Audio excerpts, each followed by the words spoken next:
బంగాళాఖాతంలో వాయుగుండం వల్ల ఒక చిలకన్న బయటకు వచ్చింది. సార్ 1 టేక్ అలా ఒకసారి చేద్దాం, రీటేక్ చేద్దాం, ఓకేనా? ఏంటి మన బాస్ టేకులు తీసుకుంటున్నాడు, మాట్లాడితే వాష్రూమ్కి వెళ్తున్నాడు. ఏమో సార్ అంత ఖర్చు అయితే ఎక్కువ అవుతుంది. టీకైనా సరిగా చేస్తాడా లేదా? సార్ తొందరగా టేక్ చెప్పండి, నాకు మళ్ళీ వేరే ఛానల్లో వర్క్ ఉంది, అసలు టైం అయిపోతుంది, టైం లేదు నాకు. మళ్ళీ బిల్డప్. సరే ready sir, ready. Okay, roll camera rolling, action.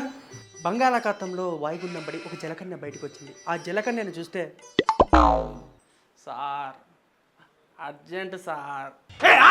ఆగరా కెమెరాలోకి సూటిగా చూసి డైలాగ్ చెప్పలేదు నువ్వు, నా డైరెక్షన్ ఎగతాళి చేస్తావా? అంతకు మించి ఒక్క అడుగు ముందుకేసావో కోసేస్తా. సార్ నేను ఆగిన కూడా అది అవగదు సార్, ఫ్లోర్ తడిచిపోద్ది సార్. కట్టేరా కెమెరా, తీయరా తలుపు, పొయ్యరా వెళ్ళి.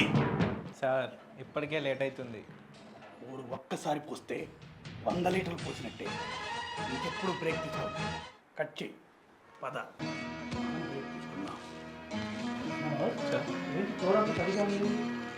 సార్ వాడు ఇక్కడే పోసేసాడు సార్.